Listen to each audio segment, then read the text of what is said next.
The Comey hearing of this morning was shocking for one reason. The former director of the FBI asserted again and again and again that the Russians interfered in the 2016 presidential election.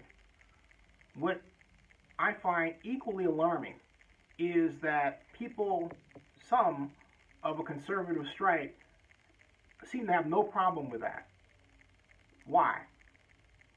In the era of Watergate, Republicans and Democrats alike agreed that the actions of President Nixon and his operatives were something that should not have been done.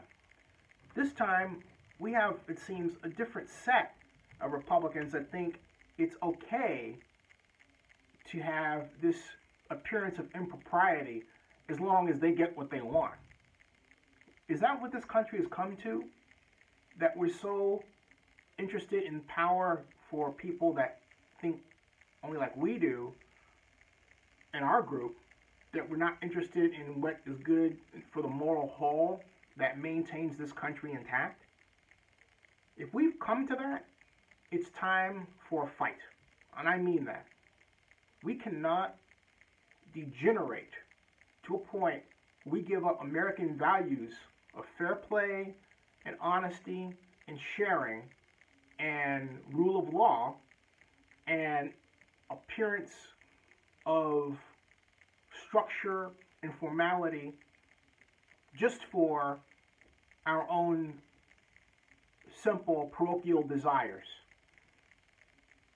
That's not what America was intended to be built on. I don't care if the micro details of history would reveal otherwise with respect to this founding father or that early president. The whole is greater than the sum of the parts. And the whole is the American ideal.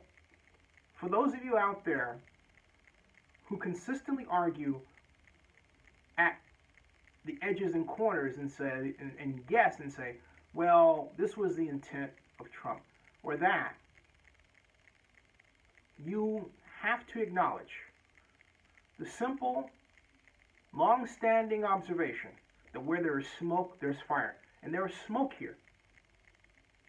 For those of you who say that former FBI Director Comey should not have leaked his own personal memos, they were his personal memos. He can give them to whoever he wants. This wasn't something that was the subject of a government report. These were memos that he wrote to himself because he wanted to record the actions of a president of the United States so far outside the normal behavior by either George W. Bush or Barack Obama that he had to record, he had to make memos, personal memos to himself of his interactions with that person.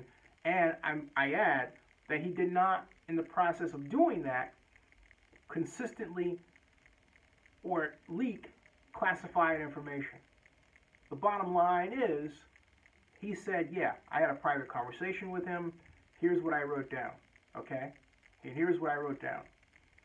Now, there are people who are upset that he gave them to the New York Times, but I'm going to tell you something. He had to. He had to.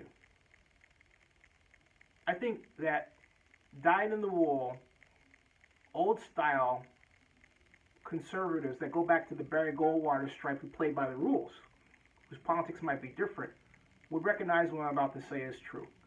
Extremism in the defense of liberty is no vice. If you believe that Comey's giving his personal memos to a media person is an extremist form of behavior, I tell you, it was in defense of liberty, and it was no vice. Stay tuned to and subscribe to Zenny62 on YouTube. Thank you. Oh, and don't forget Zenny62 live stream tonight, 9 o'clock Pacific.